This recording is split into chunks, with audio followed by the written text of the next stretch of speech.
Did you know that if you split the US directly down the center, you'll roughly end up with a massive 80% of the population on the east side of the line and only 20% on the west side of the line?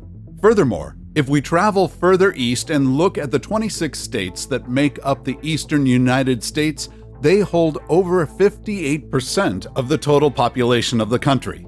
If you remove California, which represents a disproportionate number of the people in the West, then the number of people in these eastern states jumps to almost 66% of the population. You might think that this is because big cities are located in the east, and that's partially true. After all, a significant portion of the US population is concentrated in places like New York, Philadelphia, and Washington, D.C. However, most of the country's rural population is also located in the eastern half of the country, with the U.S. Census reporting that the majority, or about 64.4%, live east of the Mississippi River. When we look at the area of the country located west of the Mississippi, on the other hand, it's pretty sparsely populated in comparison. Though, of course, large metropolitan areas like Los Angeles, San Francisco, Seattle, Phoenix, and Denver are exceptions to that.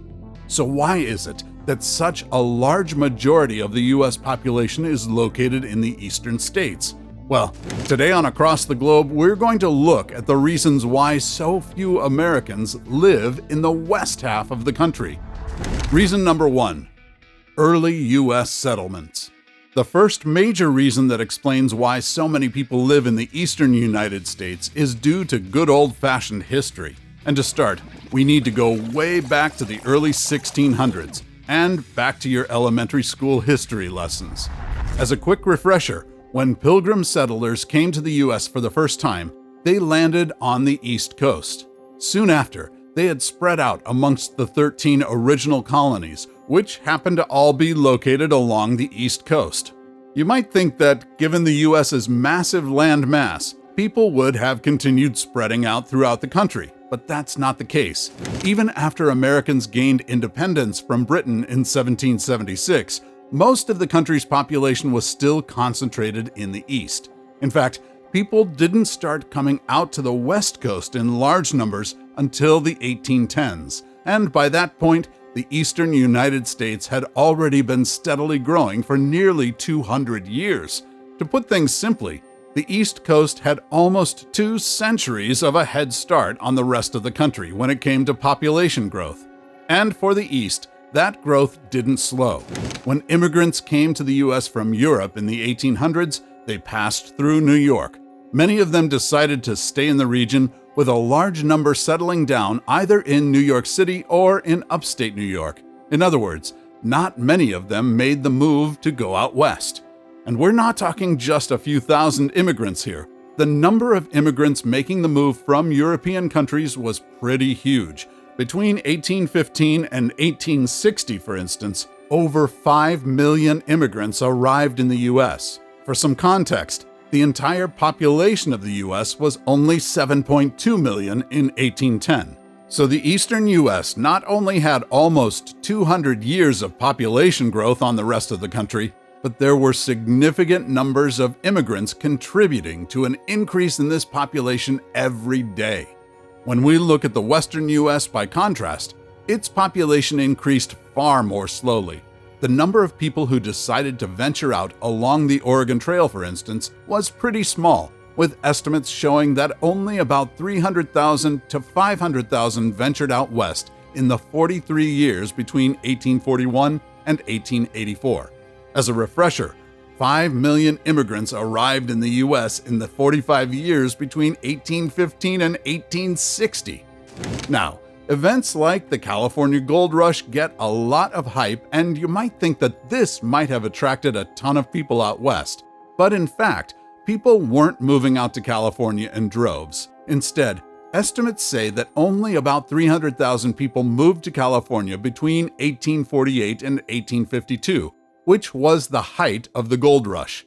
For reference, the entire population of the U.S. in the year 1850 was 23.2 million, meaning that only about 1% of the population moved in search of gold.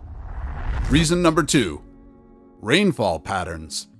The second reason that more people are concentrated alongside the eastern United States has to do with the fact that the eastern US is more conducive to human life. I know, that probably sounds pretty extreme to someone living in modern times, but historically speaking, it's true.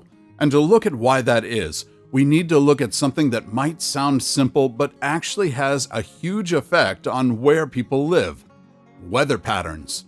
According to Upworthy, there is significantly more rainfall in the eastern United States. This has been the case throughout recent human history and has continued through the present day. The reason for this is mainly because of an effect created by the Rocky Mountains, which, as a quick refresher, run from the top of the country to the bottom just west of the Mississippi. The effect here is something called a rain shadow. I won't get too deep into the science of it here, but basically, it prevents moisture from the Pacific Ocean from spreading inland. As a result, this has a huge impact on the climate of the US and explains why the eastern part of the country gets more rainfall than the central United States. I know what you're thinking.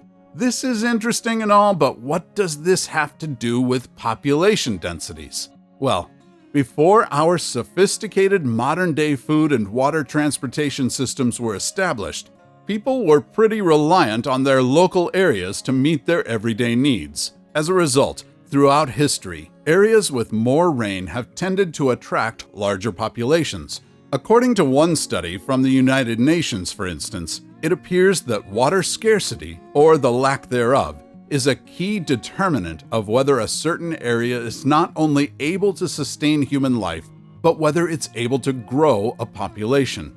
So, to tie this back to population patterns in the US, historically, the area east of the Mississippi River has been more conducive to life than other areas of the country. That's because more rainfall not only means more drinking water, but better opportunities for agriculture. In turn, that enables a population to grow. Of course, rainfall isn't as big of a determinant of population centers in the US anymore because we have things like pipelines and aqueducts that make it possible to transport water long distances. But historically speaking, more people have been concentrated alongside the eastern edge of the US because they quite simply may not have been able to survive elsewhere. Reason number 3: federal land ownership. Here's a fact that might surprise you. The federal government of the United States owns about 620 million acres of land in the country, which equates to about 27% of the land in the entire US. And guess where most of that land is located? That's right, it's located west of the Mississippi. In fact, a whopping 92% of the federally owned land in the US is concentrated in only 12 western states. Furthermore, the federal government owns 47%, or nearly half, of all land in the West. By contrast, the government only owns 4% of the land east of the Mississippi River. And when we look back at that map of population concentrations in the US, it has a sort of inverse relationship with the map of federal land ownership. In New York, for instance, the federal government only owns 0.8% of the land. In Connecticut, that number is only 0.3%. But when you travel further west, the numbers get astronomically higher. In fact, the top 5 states where the government owns the most land are all located in the western US. These states are Nevada, Utah, Idaho, Alaska, and Oregon. In Oregon, the government owns 52% of the land. In Alaska, it's 61%. In Idaho and Utah, it's 62% and 63% respectively. And in Nevada, the government owns a whopping 80% of all land. At this point, you're probably wondering what the federal government is doing with all this land. And while it varies from state to state, it's largely managed by 4 agencies: the Bureau of Land Management, the Fish and Wildlife Service, the National Park Service, and the Forest Service. As you can likely imagine, if the federal government owns the land, the average person is probably not going to be living there. So, This is yet another piece in the puzzle that helps us answer the question of why more Americans live in the East. Reason number 4: infrastructure, natural resources, and work opportunities. We touched on this briefly when we looked at rainfall patterns, but another main reason that the eastern United States is more populated than the rest of the country has to do with infrastructure, natural resources, and work opportunities, and their impact on populations.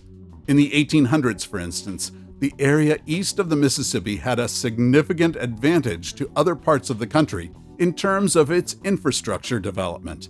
As we saw before, that's largely the case because this part of the country had been growing for nearly 200 years at this point. Specifically, the eastern U.S. not only had infrastructural resources from booming cities like New York, Boston, and Philadelphia, but it also had a network of easily navigable rivers, which made transportation and trade throughout the region relatively easy. On the other hand, the western U.S. was still pretty unsettled during this time. As a result, moving westward meant facing a lot of uncertainties, and only a tiny percent of the population was willing to take that risk. In addition to infrastructure, there were abundant natural resources in the eastern U.S. that were highly valuable at the time. For instance, coal found in Pennsylvania literally helped power the Industrial Revolution and the railroad industry.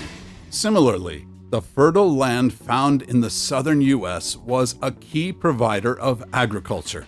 Finally, there were simply more job opportunities in the eastern U.S., with areas like New York being booming centers of manufacturing activity. In the West, by contrast, opportunities were mostly restricted to farming or odd jobs in newly established towns that had popped up to support Western settlers.